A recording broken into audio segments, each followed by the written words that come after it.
વિદ્યાર્થી મિત્રો, ફરી એકવાર આપનું સ્વાગત છે ભૌતિક વિજ્ઞાનના વિડિયો લેક્ચરની અંદર. લાસ્ટ વિડિયો લેક્ચરની અંદર આપણે કુલમ્બના નિયમ અને તેનું સદિશ સ્વરૂપે નિરૂપણ જોઈ ગયા અને તેને લગતા દાખલાઓની ચર્ચા કરી હતી. ત્યારે મેં તમને વાત કરી હતી કે કુલમ્બનો નિયમ છે એ સમતલની અંદર નિશ્ચિત બિંદુએ રહેલા અને નિશ્ચિત અંતરે રહેલા બે જ બિંદુવત વિદ્યુત ભારો માટે લાગે છે. બે નિશ્ચિત બિંદુવત વિદ્યુત ભારો માટે જ કુલમ્બનો નિયમ લાગુ પડે છે. પણ સમતલમાં બે કે તેથી વધારે વિદ્યુત ભાર હોય તો, બે કે તેથી વધારે વિદ્યુત ભારો એક વિદ્યુત ભાર ઉપર બળ લગાડતા હોય તો, બરોબર, તે શોધવા માટે આપણે એક ઉદાહરણ અહીંયા ધ્યાનમાં લેશું. ચોપડીની અંદર થિયરી પણ છે કે બે કે તેથી વધારે વિદ્યુત ભારો ભેગા મળી અને એક વિદ્યુત ભારો ઉપર જે બળ લગાડે તે બળને પણ કુલમ્બિયન બળ પણ કહેવાય. કુલમ્બે તેના વિશે પણ સમજૂતી આપેલી છે. અહીં આકૃતિની અંદર તમે જોઈ શકો છો કે Q1 Q2 Q3 up to dot dot n વિદ્યુત ભારો છે.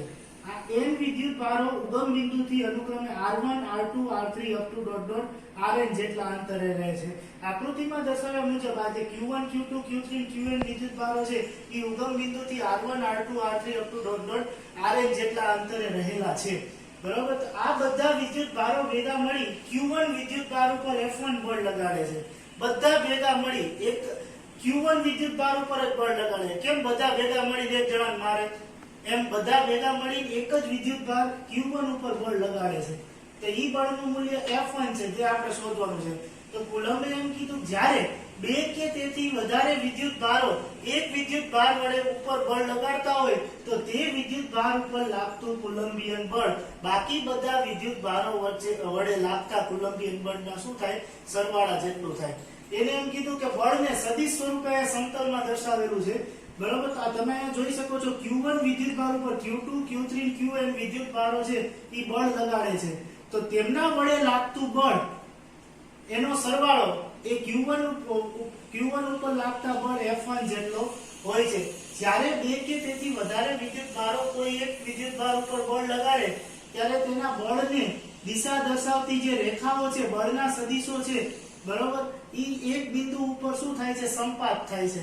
બરોબર, તેથી આ નિયમને સંપાતપણાનો પણ નિયમ કહેવાય. કુલમ્બે જે આ નિયમ આપ્યો એટલે સંપાતપણાનો નિયમ પણ કહેવાય. સંપાતપણાના નિયમ મુજબ જ્યારે કોઈ એક વિદ્યુત ભાર ઉપર બધા બળ લગાડતા હોય ત્યારે તે વિદ્યુત ભાર ઉપર લાગતું વિદ્યુત બળ બાકી બધા વિદ્યુત ભાર વડે લાગતા વિદ્યુત બળના શું થાય? સદિશ સરવાળા જેટલું થાય. બરોબર, તો અહીં આકૃતિની અંદર Q1 વિદ્યુત ભાર ઉપર Q2 Q3 Qn વિદ્યુત ભારો બળ લગાડે છે. બરોબર, તો Q1 વિદ્યુત ભાર વડે લાગતું બળ F1, Q1 વિદ્યુત ભાર પર લાગતું બળ F1 એ બીજા વિદ્યુત ભારો વડે લાગતા બળ ના શું હોય છે? સદિશ સરવાળા જેટલું હોય છે. આ વિધાનને કુલમ્બનો સંપાતપણાનો સિદ્ધાંત કહેવાય. સંપાતપણાનો સિદ્ધાંત હવે પછીની નવી બ્લુપ્રિન્ટની અંદર 1 માર્કનો VSQ પૂછાય તો VSQ ની અંદર સંપાતપણાનો સિદ્ધાંત લખવાનો પૂછાય. સંપાતપણાનો સિદ્ધાંત પહેલા તો કોના ઉપર લાગુ પડે? જ્યારે બે કે તેથી વધારે વિદ્યુત ભારો ભેગા મળી એક વિદ્યુત ભાર ઉપર બળ લગાડતા હોય. અહીંયા Q2 Q3 Qn બધા ભેગા મળી અને Q1 ઉપર F1 બળ લગાડે છે. તો F1 બળનું મૂલ્ય બાકી બધા વિદ્યુત ભારો વડે લાગતા વિદ્યુત બળના શું હોય છે? સદિશ સરવાળા જેટલું હોય છે. બરોબર, તો આ હકીકતને શું કહેવાય? કુલમ્બનો સંપાતપણાનો સિદ્ધાંત કહેવાય. 1 માર્કમાં ખાલી કથન પૂછાય સંપાતપણાનો. બરોબર, VSQ ની અંદર ખાલી એનું કથન પૂછાય. તો કથન શું કે? તો કે Q1 વિદ્યુત ભાર પર, અહીં આકૃતિમાં દર્શાવ્યા મુજબ Q1 એટલે કે કોઈ એક વિદ્યુત ભાર પર લાગતું વિદ્યુત બળ એ બાકી બધા વિદ્યુત ભાર વડે લાગતા બળના વિદ્યુત બળના શું હોય છે? સદિશ સરવાળા જેટલું હોય છે. અહીં Q1 વિદ્યુત ભાર છે તો Q1 વિદ્યુત ભાર પર લાગતું બળ F1 એ બાકી બધા વિદ્યુત ભાર વડે લાગતા બળના સદિશ સરવાળા જેટલું હોય છે. તો નિયમ અનુસાર આપણે સૂત્ર બનાવી Q1 વિદ્યુત ભાર ઉપર F1 બળ લાગે તો F1 બરાબર F12 F13 up to dot dot F1n. તો આપણે અગાઉના લેક્ચરમાં જોઈ ગયા F12 શું છે? વિદ્યુત ભાર 1 પર વિદ્યુત ભાર 2 વડે લાગતું બળ. વિદ્યુત ભાર 1 પર વિદ્યુત ભાર 2 વડે લાગતું બળ. એવી જ રીતના F13 શું છે? વિદ્યુત ભાર 1 પર વિદ્યુત ભાર 3 વડે લાગતું બળ. અને અહીંયા F1n શું છે? તો કે n વિદ્યુત ભાર પર n વિદ્યુત ભાર વડે વિદ્યુત ભાર 1 પર લાગતું બળ. આ દરેક બળોનો શું થશે? સદિશ સરવાળો. સરવાળો કરતા જે પરિણામી બળ મળે એનું મૂલ્ય છે એ F1 જેટલું હોય છે બરાબર। F1 બળનું મૂલ્ય શોધવા માટે આ દરેક બળનો તમારે શું કરવો પડશે, નિયમ અનુસાર સદિશ સરવાળો કરવો પડશે। તો આપણે બળનું મૂલ્ય જાણીએ છીએ કે F12 બરાબર KQ1 Q2 R12 square * R12 આપણે સદિશ સ્વરૂપે નિરૂપણ જોઈ ગયા ત્યારે આ સૂત્ર જોઈ ગયા હતા। એવી જ રીતના F13 બરાબર KQ1 Q2 ની જગ્યાએ ખાલી Q3 અને R12 ની જગ્યાએ R13 નો સ્ક્વેર * R13 કેપ। હવે આ 2 અને 3 ની કિંમત છે એ આપણે આ સમીકરણ 1 માં મૂકી દઈએ તો સમીકરણ કંઈક આવું બને KQ1 Q2 R12 square R12 cap KQ1 Q3 છેદમાં R13 square R13 cap up to dot dot n સુધી સરવાળો થશે। તો n વિદ્યુત ભાર માટે આ સૂત્ર લખવું હોય તો KQ1 ખાલી Q2 અને Q3 ની જગ્યાએ Qn અને R13 અને R12 ની જગ્યાએ R1n નો સ્ક્વેર * R1n કેપ। તો આ બધામાંથી KQ1 કોમન નીકળશે। કાઉન્સમાં Q2 ના છેદમાં R2 square R2 cap Q3 ના છેદમાં R13 square R13 cap up to dot dot Qn ના છેદમાં R1n સ્ક્વેર * R1n કેપ। તો આખા બધાનો સરવાળો આટલો મોટો સરવાળો ગાણિતિક રીતે દર્શાવવા માટે આપણે અગાઉ પણ જોઈ ગયા હતા વિદ્યુત ભારનો જ્યારે સંરક્ષણ જોઈ ગયા એની અંદર વિદ્યુત ભારનો બેઝિક સરવાળો દર્શાવવા માટે સિગ્મા વિધેયનો ઉપયોગ થાય।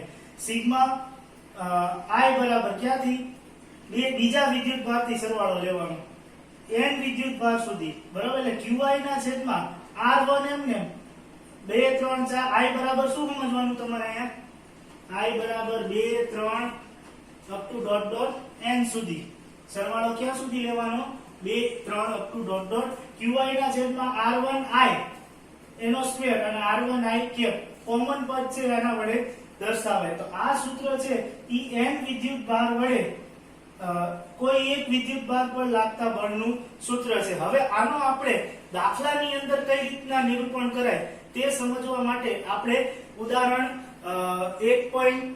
હવે પછીનું ઉદાહરણ છે 1.5 અને 1.6 બરોબર ઈ આપણે જોશું। હવે પછીના ઉદાહરણની અંદર જે ઉદાહરણ છે આગળના ઉદાહરણો તે આપણે જોશું। આપણે લાસ્ટ થિયરીની અંદર જોઈ ગયા કે બે કે તેથી વધારે વિદ્યુત ભારો ભેગા મળી એક વિદ્યુત ભાર ઉપર કેટલું કુલમ્બિયન બળ લગાડે છે અને આજે આપણે એ સૂત્ર ઉપરથી કેટલાક સ્વાધ્યાયના ઉદાહરણના દાખલાઓ જોવાના છે। આ ઉદાહરણ 1.6 છે। ઉદાહરણ 1.6 અને 1.7 એના ઉપર આધારિત છે। ઉદાહરણ 1.6 ની અંદર L લંબાઈ ધરાવતો એક ત્રિકોણ છે એના શિરોબિંદુ ઉપર Q1 Q2 Q3 વિદ્યુત ભાર મૂકેલા બધાયનું મૂલ્ય સ્મોલ q એટલે બીજી ABCD ના q બરાબર છે। જો ત્રિકોણના મધ્ય બિંદુ ઉપર કેપિટલ Q એટલે અહીંયા કેન્દ્રમાં કેપિટલ Q જેટલો વિદ્યુત ભાર મૂકવામાં આવે તો આ Q1 Q2 Q3 વડે કેપિટલ Q વિદ્યુત ભાર ઉપર કેટલું બળ લાગશે તે શોધવાનું છે। આકૃતિ સમજી લઈએ। આકૃતિમાં દર્શાવ્યા પ્રમાણે ત્રિકોણ A B અને C ત્રણ ત્રિકોણની અંદર આ ABC છે એ ત્રણેય શિરોબિંદુઓ છે। શિરોબિંદુ ઉપર Q1 Q2 અને Q3 વિદ્યુત ભાર મૂકેલા છે। દરેકનું મૂલ્ય Q બરાબર જ છે રકમમાં કીધેલું એટલે Q1 બરાબર એ Q થાય Q2 બરાબર એ Q થાય Q3 બરાબર એ Q થાય। આ બધા વિદ્યુત ભારો ભેગા મળી કેન્દ્રમાં રહેલા જે આ કેપિટલ Q વિદ્યુત ભાર છે કેન્દ્રને આપણે O વડે દર્શાવી બરાબર કેન્દ્રમાં O ઉપર ઓની અંદર રહેલા કેપિટલ Q વિદ્યુત ભાર ઉપર કેટલું વિદ્યુત બળ લગાડે એ શોધવાનું છે બરાબર। તો પહેલા એ વિદ્યુત ભાર જેટલું O ઉપર બળ લગાડશે એટલું જ બળ વિદ્યુત ભાર B છે એ O ઉપર લગાડશે અને એટલું જ બળ C છે એ O ઉપર લગાડશે।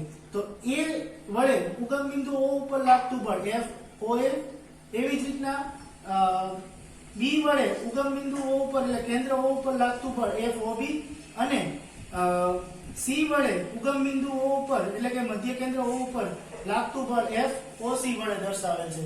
કુલમ્બના નિયમ અનુસાર તમને સૂત્ર ખબર છે કે Q1 Q2 R²। Q1 ની જગ્યાએ આ સ્મોલ q અને Q2 ની જગ્યાએ કેપિટલ Q દરેક વિદ્યુત ભારના મૂલ્ય એટલે Q1 Q2 Q3 ત્રણેયના મૂલ્ય Q બરાબર જ છે। ત્રણેય વિદ્યુત ભારોના મૂલ્ય Q બરાબર જ છે એટલે Q1 એટલે સ્મોલ q અને Q2 એટલે કેન્દ્રમાં રહેલો વિદ્યુત ભાર એટલે કેપિટલ Q દરેકમાં Q1 Q2 બરાબર સ્મોલ q અને કેપિટલ Q જ આવશે। તો FOA વિદ્યુત ભાર Q વડે એટલે ઉગમ બિંદુ A ઉપર રહેલા વિદ્યુત ભાર વડે મધ્ય કેન્દ્ર O ઉપર લાગતું બળ FOA વડે દર્શાવી કે Q1 ની જગ્યાએ સ્મોલ q Q2 ની જગ્યાએ કેપિટલ Q આવશે અને છેદમાં r², r ની જગ્યાએ શું આવશે? O થી A નું અંતર એટલે AO². એવી જ રીતના FOB બરાબર કે આ બધું એમને સ્મોલ q કેપિટલ Q છેદમાં BO². એવી જ રીતના OC બરાબર શું આવશે? કે Q સ્મોલ q છેદમાં CO². તો આપણે શરૂઆતમાં AO, BO અને CO આ ત્રણ અંતર શોધવાના છે. તો આપણે ત્રિકોણની અંદર આકૃતિનો ઉપયોગ કરી, બરાબર. તો ત્રિકોણની સૌપ્રથમ આ A, D અને આ A, B અને D ત્રિકોણ ધ્યાનમાં લઈ, બરાબર. કયો ત્રિકોણ? આ A, B અને D. આ આકૃતિ અલગ પાડેલી છે. A, B અને D ત્રિકોણ ધ્યાનમાં લઈ. તમને ખબર છે કે આ સમબાજુ ત્રિકોણ છે. સમબાજુ ત્રિકોણની ત્રણેય બાજુના માપ L એક સરખા જ છે, બરાબર. L છે એ એક સરખા, પણ અહીંયા D આપણે વચ્ચે દોર્યો તો D છે એ આ B અને C નું શું છે? મધ્ય બિંદુ. તો B થી D નું અંતર L/2 થાય અને D થી C નું અંતર L/2 થાય. ધ્યાન રાખજો આપણે. અત્યારે આપણે આ A, B અને D ત્રિકોણ અહીંયા આકૃતિમાં ધ્યાનમાં લેશું. A, B અને D ત્રિકોણ ધ્યાનમાં લીધા. સમબાજુ ત્રિકોણના ત્રણેય ખૂણાનો સરવાળો 180 થાય એટલે એક ખૂણો A છે એ 60 નો થાય, તો અહીંયા ખૂણો A 60 નો થયો. આ ત્રિકોણ ઉપરથી આપણે cos θ ને ધ્યાનમાં લઈ તો cos ખૂણો કેટલાનો? 60 નો. cos નું સૂત્ર શું થાય? પાસેની બાજુ છેદમાં કર્ણ. પાસેની બાજુ કઈ છે? AD અને છેદમાં કર્ણ કયો થયો? AB. AD ના છેદમાં AB. તો A અને B નું મૂલ્ય તમને ખબર છે આકૃતિમાં L છે. તો આપણે AD ની કિંમત અને cos 30 એટલે શું? cos 60 એટલે શું થાય? √3/2. એટલે √3/2 AD. AB ની જગ્યાએ શું લીધું? L. L આમ ગુણી ગયું એટલે AD બરાબર શું થયું? √3/2 L. આ AD ની કિંમત થઈ. હવે આ બાજુ એવી જ રીતના A થી O ની કિંમત આપણે શોધવી. A થી O ની કિંમત શોધવા માટે આપણે આ ત્રિકોણ B, O અને D, આ કયો ત્રિકોણ? B, O અને D ત્રિકોણ. આ આકૃતિ છે એ અલગથી આપેલી છે. B, O અને D ત્રિકોણ ધ્યાનમાં લીધો. હવે અહીંયા B છે એ તમને ખબર આખો ખૂણો 60 નો થાય, પણ આટલો જે ખૂણો છે એ કેટલાનો છે? 30 નો. તો અહીંયા 30 આપણે ધ્યાનમાં લેશું, બરાબર. અહીંયા આપણે પરિણામી કોણને ધ્યાનમાં લઈએ તો tan 30, બરાબર. tan 30 બરાબર શું થાય? સામેની બાજુ છેદમાં પાસેની બાજુ. સામેની બાજુ કઈ થયું? OD છેદમાં, એટલે OD એટલે આ બાજુ, બરાબર. તમને ખબર છે D છે એ કાટખૂણો છે, બરાબર. એટલે સામેની બાજુ એટલે OD અને છેદમાં પાસેની બાજુ એટલે BD, બરાબર. OD છેદમાં BD, સામેની બાજુ છેદમાં પાસેની બાજુ. tan 30 એટલે કેટલું થયું? 1/√3. OD એમને BD નું મૂલ્ય અહીં આકૃતિમાં આપેલું છે. કેટલું છે? L/2. BD બરાબર શું થશે? L/2. BD આમ ગુણી ગયું એટલે શું થશે? OD બરાબર BD ગુણ્યા 1/√3 થયું.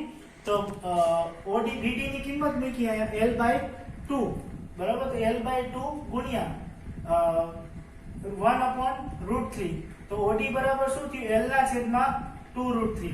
હવે આકૃતિની અંદર ખાસ જો આપણે આ A થી O અંતર ધ્યાનમાં લેવાનું. A થી O અંતર શોધવું હોય તો કુલ અંતર AD, એમાંથી હું OD બાદ કરું આટલું અંતર એટલે મને આટલા ભાગનું મૂલ્ય મળી જાય. કુલ અંતર AD માંથી હું આ OD ને બાદ કરું એટલે મને AO મળી જાય. તો AO બરાબર શું થશે? આખું અંતર AD ઓછા OD. જો અહીંયા AD ઓછા OD. તો હવે AD બરાબર શું છે અહીંયા? તો કે √3/2L અને OD બરાબર શું છે? L ના છેદમાં 2√3, બરાબર. L ના છેદમાં તો √3/2 into L AD ની કિંમત ઓછા L ના છેદમાં 2√3, બરાબર. હવે આના છેદમાં 2√3 છે ને આના છેદમાં 2√3 નથી, તો 2√3 કોમન કાઢવા માટે અંશ અને છેદ ને બંનેને √3 આરે ગુણી તો અહીંયા √3 into √3 એટલે 3 થઈ જાય. 3L ઓછા L તો એમને છેદમાં. હવે અહીંયા 2√3 છેદમાં થઈ ગયું તો લસા કોમન નીકળશે 2√3. અહીંયા √3 ગુણી ગયું એટલે 3L ઓછા L એટલે 2L થયું. છેદમાં 2√3 બે કટ થઈ ગયા એટલે OA અંતર કેટલું આવ્યું? L ના છેદમાં √3. એવી જ રીતના BO અંતર તમને ખબર છે ઉગમ બિંદુથી જેટલું અંતર A થી O થાય એટલું જ B થી O થાય તો જ એને મધ્ય કેન્દ્ર કહેવાય ને. મધ્ય કેન્દ્રમાં દરેક બાજુથી અંતર સરખું હોય. A થી O નું સરખું હોય, B થી O નું સરખું હોય અને C થી O નું સરખું હોય અંતર. એટલે AO બરાબર BO બરાબર CO ત્રણેયના અંતર કેવા હોય? L ના છેદમાં √3 થાય. એની કિંમત આ સૂત્રમાં મૂકી દઈ. AO ની કિંમત L ના છેદમાં √3. તો L ના છેદમાં √3 લઉં એટલે અહીંયા વર્ગ થઈ જાય, વર્ગમૂળ દૂર થઈ જાય. L² ના છેદમાં 3 ઈ ઉપર જાય એટલે 3k³ સ્મોલ q છેદમાં l સ્ક્વેર. દરેકમાં એવું થશે, આમાં l ના છેદમાં √3 મૂકશો એટલે આ જવાબ આવશે, આમાં l ના છેદમાં √3 મૂકો એટલે આ જવાબ આવશે. આના ઉપરથી શું સાબિત થયું કે ત્રણેય બળોના મૂલ્ય કેવા છે? સરખા. FAO, FOB અને FOC આ ત્રણેય બરાબર એક સરખું જ બળ લાગે છે, F જેટલું થાય. ત્રણેય બરાબર શું થયું? એક સરખું જ બળ લાગે છે એમ કહેવાય. હવે આકૃતિની અંદર જોઈ તો કે અહીંયા ઉગમ બિંદુ O છે ઈ FOB બરાબર, આ ખૂણો 30 નો થયો. આ BOD માં જો આ ખૂણો 30 નો થાય, આ 90, તો સામેનો ખૂણો કેટલો થાય? સામે આ 90 થયો, આ 30 થયો બરાબર. 90 માંથી 30 થાય એટલે સામેનો ખૂણો કેટલાનો રહે? 60 નો રહે ને. ત્રિકોણના ત્રણેય ખૂણાનો સરવાળો કેટલો થાય? 180. તો 90 + 30 એટલે 120. 180 માંથી 120 બાદ કરું એટલે આ 60 નો ખૂણો રહે. એવી જ રીતના આ બાજુ 60 નો ખૂણો.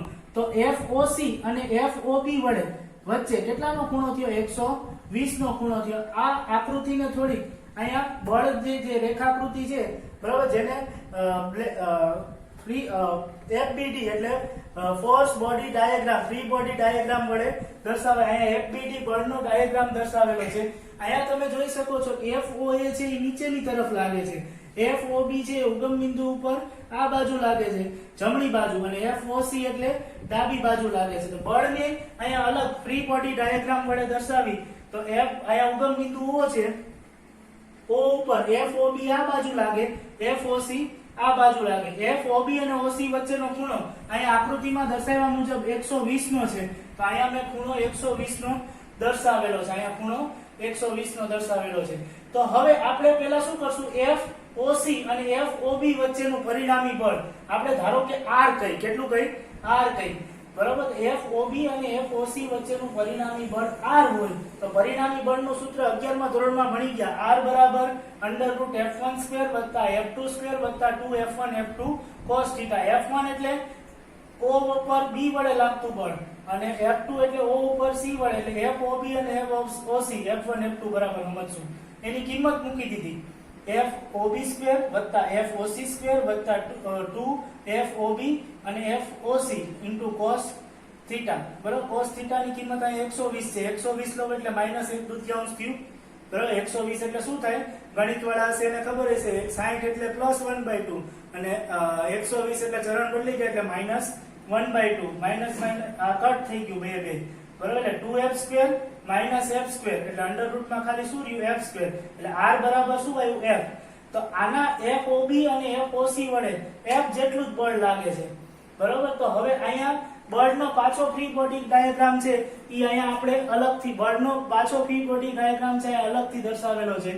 FOB અને FOC વચ્ચેનું પરિણામી બળ R છે અને A બિંદુ વડે લાગતું પરિણામી બળ FOA છે એ નીચેની તરફ લાગે છે બરાબર. પરિણામી બળ છે ક્યાં લાગે છે? નીચેની તરફ લાગે છે.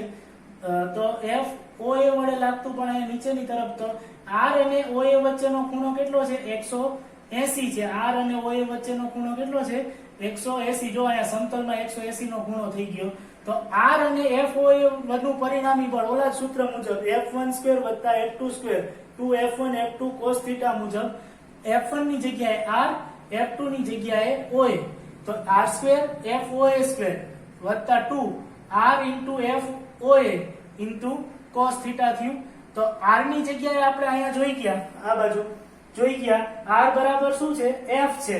તો R ની જગ્યાએ F લેશું અને અહીંયા આપણે જોઈ ગયા કે FOA FOB અને FOC બરાબર F જ થાય છે બરાબર. તો R બરાબર F અને FOA બરાબર F આ સૂત્રની અંદર મૂકી દઉં, આ જે સૂત્ર રહ્યું એની અંદર, એટલે F² F² 2 R ની જગ્યાએ F, FOA ની જગ્યાએ F એટલે પાછું 2F² થઈ ગયું. અને cos θ અહીંયા કેટલો છે? હજી કહું R અને F વચ્ચેનો ખૂણો કેટલો છે? 180 એટલે -1 થાય. એટલે 2F² માઈનસ ની નિશાની આપણે લાગે એટલે 2F² - 2F² એટલે અંડર રૂટમાં 0 છે એ વર્ગમૂળ એ 0 થાય. આમ કેન્દ્રની અંદર કોઈ પણ વિદ્યુત ભારો છે એટલે વડે લાગતું પરિણામી બળ 0. હંમેશા એટલું ધ્યાન રાખો, સમતલની અંદર વિદ્યુત ભારો છે અંદરની તરફ એક સરખું જ બળ લગાડે. દરેક બળોના મૂલ્ય સરખા પરંતુ દિશા શું હોય છે?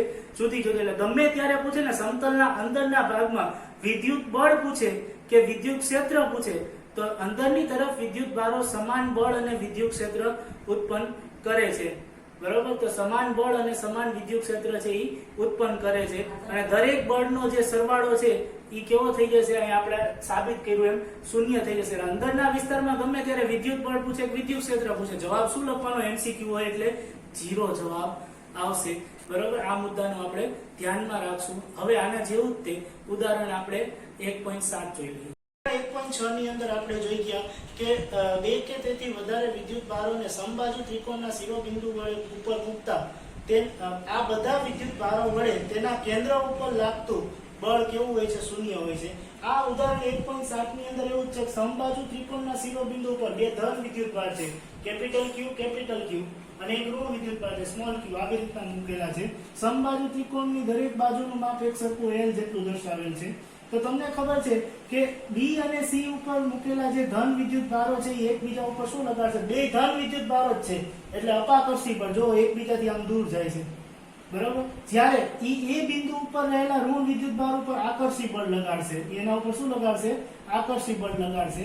તો કુલમ્બના નિયમના સદિશ સ્વરૂપે નિરૂપણની અંદર ભણી ગયા કે બે ધન વિદ્યુત ભારો વચ્ચે લાગતું કુલમ્બિયન બળ જો અપાકર્ષી બળ હોય તો પ્લસ હોય, નિયમ અનુસાર કે Q1 Q2 upon r², r ની જગ્યાએ શું આવશે, L².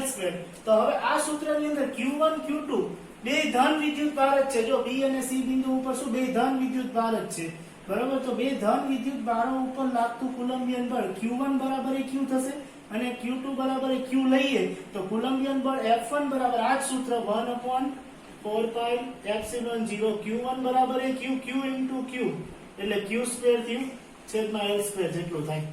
એવી જ રીતના આ જે બે ધન વિદ્યુત ભારો ભેગા મળી અને ઋણ વિદ્યુત ભારો ઉપર ક્યુ બળ લગાડશે, આકર્ષી બળ લગાડશે, એને પણ કુલમ્બિયન બળ કહેવાય. કુલમ્બિયન બળનું આ સૂત્ર છે આપણે સદિશ સ્વરૂપે નિરૂપણમાં મળી ગયા, જો આકર્ષી બળ હોય તો બળનું મૂલ્ય ઋણ થાય. તો આ સૂત્ર અનુસાર તેનું મૂલ્ય શું થશે, -1/4πε0 Q1 Q2 upon r², r ની જગ્યાએ અંતર L લીધેલું છે.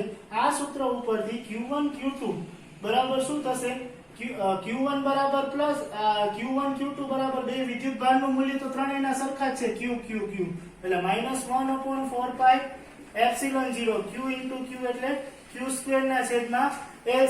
તો હવે આ સૂત્રની અંદર આ F બરાબર એ બંને બળોનો સરવાળો કરીએ, બરાબર. તો બંને બળોનો સરવાળો લઈ તો F1 બરાબર શું છે, 1/4πε0 Q² ના છેદમાં L² અને F2 બરાબર શું છે, -1/4πε0 Q² ના છેદમાં L². તો જવાબ શું આવશે, શૂન્ય આવશે. દરેક બળો તમને ખબર છે કે સમતલની અંદર દરેક વિદ્યુત ભારો ધન વિદ્યુત ભાર જેટલું ઋણ વિદ્યુત ભાર ઉપર આકર્ષી બળ લગાડે છે એટલું જ બંને ધન વિદ્યુત ભારો એકબીજા ઉપર શું લગાડે છે, અપાકર્ષી બળો લગાડે છે. બંને બળોના મૂલ્ય તમે અહીં જોઈ શકો છો સરખા જ છે, પરંતુ એની દિશાની છે એ અલગ અલગ છે. મેં તમને નિયમ વખતે કીધું હતું જો અપાકર્ષી બળ હોય તો જવાબ પ્લસ આવશે અને આકર્ષી બળ હોય તો જવાબ માઇનસ આવશે. બંને બળનો સરવાળો કર્યો જવાબ શું આવ્યો, શૂન્ય આવ્યો. આમ સમબાજુ ત્રિકોણની અંદર જો વિદ્યુત ભારનું વિતરણ છે એ સમાન રીતે થયેલું હોય તો તેના ઉપર દરેક શિરોબિંદુ ઉપર રહેલા વિદ્યુત ભારો વડે ઉપર લાગતું વિદ્યુત બળ હંમેશા કેવું આવે, શૂન્ય આવે, બરોબર. તો ફરીથી એકવાર જોઈ લઈએ કે એક સમબાજુ ત્રિકોણ છે તેના ઉપર +Q +Q ત્રણ વિદ્યુત ભાર આવી રીતના આકૃતિ આપેલી છે ઉદાહરણની અંદર, આવી રીતના મૂકેલા છે. તો દરેક શિરોબિંદુ ઉપર મૂકેલા છે તો દરેક વિદ્યુત ભારો ઉપર લાગતું કુલમ્બિયન બળ તમને ખબર છે કે આ બે ધન વિદ્યુત ભારો રહ્યા એ તો એકબીજા ઉપર અપાકર્ષી બળ લગાડશે, બે સમાન વિદ્યુત ભાર છે. અપાકર્ષી બળના કારણે એકબીજાથી દૂર, અપાકર્ષી બળ અહીંયા દૂરની તરફ દર્શાવેલું. જ્યારે એ -Q ઉપર શું લગાડશે, આકર્ષી બળ લગાડશે. -Q ઉપર શું લગાડશે, આકર્ષી બળ. તો અપાકર્ષી બળને એક +Q વડે દર્શાવેલો અને આકર્ષી બળને એક -Q વડે દર્શાવેલ છે. તો કુલમ્બના નિયમ અનુસાર તમને ખબર છે કે ધન વિદ્યુત ભારો છે એ જ્યારે એકબીજા ઉપર અપાકર્ષી બળ લગાડે કે આકર્ષી બળ લગાડે તેને સંયુક્ત રીતે કુલમ્બિયન બળ કહેવાય. કુલમ્બિયન બળનું સૂત્ર લખ્યું Q1 Q2 upon r² ની જગ્યાએ અંતર L છે એટલે L². વિદ્યુત ભાર સમાન જ છે Q અને -Q. બરાબર. તો વિદ્યુતભાર અહીંયા q into q, q1 બરાબર એ q અને q2 બરાબર એ q લઈ તો q² છેદમાં l². એવી જ રીતના બંને ધન વિદ્યુત ભારો ભેગા મળી અને ઋણ વિદ્યુત ભારો ઉપર શું લગાડશે? આકર્ષી બળ લગાડશે. એનું મૂલ્ય આકર્ષી બળ હોય તો એનું મૂલ્ય માઈનસ થાય. મેં તમને પહેલા જ કીધું, નિયમ અનુસાર સૂત્ર લખ્યું, q1 q2 upon r² ની જગ્યાએ l², અંતર l છે, બરાબર. માઈનસ q1 q2, જો અહીંયા પ્લસ q માઈનસ q, બરાબર. તો એનું મૂલ્ય છે, બે વિદ્યુત ભાર સરખા જ છે એટલે q into q એટલે શું થાય? q² માઈનસ 1/4πε0 q² ના છેદમાં l². તો આ બંને બળનો સરવાળો કરો તો જવાબ શૂન્ય આવે. આમ સમતલની અંદર દરેક શિરોબિંદુ ઉપર અને અંદરના વિસ્તારમાં જ્યારે તમને વિદ્યુત બળનું મૂલ્ય પૂછે, સમતલની અંદર પૂછે, બરોબર, તો વિદ્યુત બળો છે, આપણે બે ઉદાહરણમાં જોઈ ગયા કે વિદ્યુત બળોનો સરવાળો કેવો થાય છે? શૂન્ય થાય. એટલે વિદ્યુત બળ પૂછે કે અંદરના વિસ્તારમાં વિદ્યુત ક્ષેત્ર પૂછે, એ શૂન્ય આવશે, બરોબર. કુલંબે વિદ્યુત ભારોને શૂન્ય અવકાશની અંદર, સમતલની અંદરના વિસ્તારમાં એટલે કે શૂન્ય અવકાશની અંદર ધારેલા છે, બરોબર. પણ વિદ્યુત ભારોને બાહ્ય બહારના માધ્યમની અંદર મૂકો તો આ વિદ્યુત ભારો છે એ બહારના વિસ્તારમાં પોતાની શું કરશે? અસર ઉત્પન્ન કરશે. તેને વિદ્યુત ક્ષેત્ર કહેવાય. તો હવે પછીના ટોપિકની અંદર આપણે વિદ્યુત ક્ષેત્ર અને વિદ્યુત ક્ષેત્ર દ્વારા ઉત્પન્ન થતી ક્ષેત્ર રેખાઓ વિશે માહિતી મેળવશું, બરોબર. તો લોકડાઉનના આ સમયની અંદર તમે આવા વિડિયો લેક્ચરનો આનંદ ઉઠાવો અને ઘરે રહો, સુરક્ષિત રહો, પોતાનું અને પોતાના પરિવારનું ધ્યાન રાખો તેવી અપીલ સાથે અસ્તુ.